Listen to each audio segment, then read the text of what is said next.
আমরা এখন যাচ্ছি কালীদেব আচার্যর, উনি যে জায়গায় গোপন কাজ করে থাকেন সেই জায়গায়। তো আমরা এই জায়গায় দেখতে পাচ্ছি এটা খুবই পুরনো। আর একটার উপরে আপনার ওনার ঠিকানা লেখা আছে ওনার, এই যে আপনারা ভালো করে দেখে নিন। ওনার কাছে আসাতে আমার উপকার হয়েছে, এই বিধায় আমি ওনার কিছু শট নিতেছি, ঠিক আছে, মানুষের উপকারের স্বার্থে।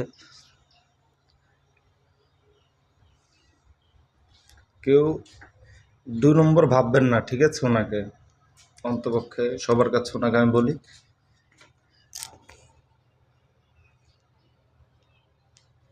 উনি জায়গায় মানুষের ভোগ দিয়ে থাকেন, মানুষের ছাগল গরু পাঠা এগুলো উনি ভোগ দিয়ে থাকেন এই জায়গায়।